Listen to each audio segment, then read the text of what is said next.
नमस्कार, सत्यदर्शन न्यूज मध्ये आपले स्वागत आहे. मी पायल शहा. एक नजर टाकूया आजच्या ठळक घडामोडीवर.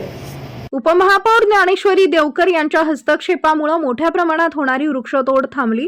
सोलापुरातील योगी राजेंद्र नगर परिसरातील माशाळ वस्तीत मोकळ्या जागेत मोठ्या प्रमाणात वृक्षतोड सुरू असल्याची माहिती मिळताच उपमहापौर ज्ञानेश्वरी देवकर यांनी तातडीनं घटनास्थळी भेट दिली. त्यांच्या हस्तक्षेपामुळे सुरू असलेली वृक्षतोड तात्काळ थांबवण्यात आली. तिथं मशीनच्या सहाय्यानं झाडं तोडण्याचं काम सुरू असल्याचं आढळून आले. त्यावेळी त्यांनी संबंधितांना कडक शब्दात जाब विचारत वृक्षतोड त्वरित बंद करून मशीन जप्त करण्याचे आदेश दिले. तसेच वृक्षतोडीत सहभागी असलेल्या संबंधित व्यक्ती, ठेकेदार आणि जबाबदार अधिकाऱ्यांवर तात्काळ कारवाई करण्याच्या सूचना दिल्या.